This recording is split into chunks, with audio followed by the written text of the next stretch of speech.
జయశంకర్ భూపాలపల్లి జిల్లా కాళేశ్వరంలో సరస్వతి పుష్కరాలకు మూడో రోజు భక్తుల రద్దీ కొనసాగుతోంది. సెలవు దినాలు కావడంతో వివిధ ప్రాంతాల నుంచి జనం భారీగా చేరుకుంటున్నారు.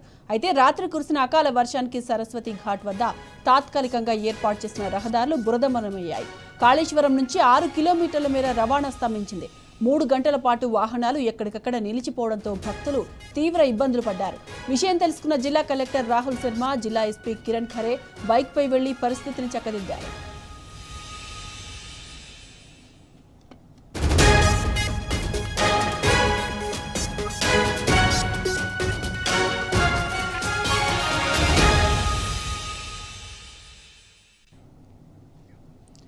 సరస్వతి పుష్కరాల్లో భక్తులకు ఇబ్బందులపై మరిన్ని వివరాలు మా ప్రతినిధి వేణుగోపాలరావు అందిస్తారు. వేణు, చెప్పండి, సరస్వతి పుష్కరాల్లో భక్తులు ఎలాంటి ఇబ్బందులు ఎదుర్కొంటున్నారు?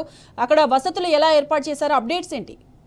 సాయి మాధవి, సరస్వతి పుష్కరాలు అంటేనే ఎంతో పవిత్రంగా ఉంటాయి. ఏదైతే మన రాష్ట్రమే కాదు, పక్క రాష్ట్రాల నుంచి కూడా పెద్ద ఎత్తున భక్తులు తరలి వస్తుంటారు. అంటే ముఖ్యంగా చూసుకుంటే వీళ్ళంతా కూడా వచ్చేది వాహనాలలో వస్తుంటారు కనుక పార్కింగ్ సంబంధించి కూడా ఈ పార్కింగ్ పుష్కర ఘాట్ నుంచి కనీసం 2 కిలోమీటర్ల దూరం ఉండడంతో కూడా భక్తులు కొద్దిగా తీవ్ర ఇబ్బందులు ఎదురవుతున్న పరిస్థితి ఉంది. ఎందుకంటే పార్కింగ్ లో పెట్టి నడవాలంటే చాలా దూరం అవుతుంది. ఇంకోవైపు చూసుకుంటే కూడా త్రివేణి సంఘం వద్ద భక్తులు స్నానం ఆచరించిన తర్వాత దుస్తులు మార్చుకోవాల్సి ఉంటుంది. అంటే దానికి అనుగుణంగా కూడా దుస్తులు మార్చుకునేందుకు సరైనటువంటి అక్కడ ఎటువంటి షెల్టర్ లేకపోవడం కూడా తీవ్ర ఇబ్బందులు గురవుతున్న పరిస్థితి ఒకటైతే, ఇంకోవైపు నిన్న రాత్రి కురిసినటువంటి వర్షం కావచ్చు, ఎదురుగాలు కావచ్చు, ఈ చలువ పందులన్నీ కూడా పడిపోయినటువంటి పరిస్థితి. అంటే వాటిని ఇంకా పునరుద్ధరించలేదు. దీంతో కూడా భక్తులు ఇబ్బందులు ఎదుర్కొంటున్నటువంటి పరిస్థితి.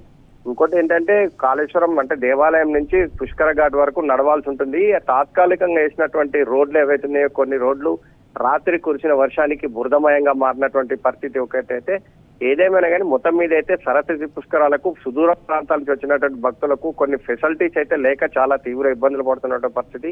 ఎందుకంటే వాటర్ ఫెసిలిటీ, చలువ పందిలు ఉంచాలి, వాటర్ ఫెసిలిటీ ఏర్పాటు చేయాలి, అది కూడా లేని నేపథ్యం.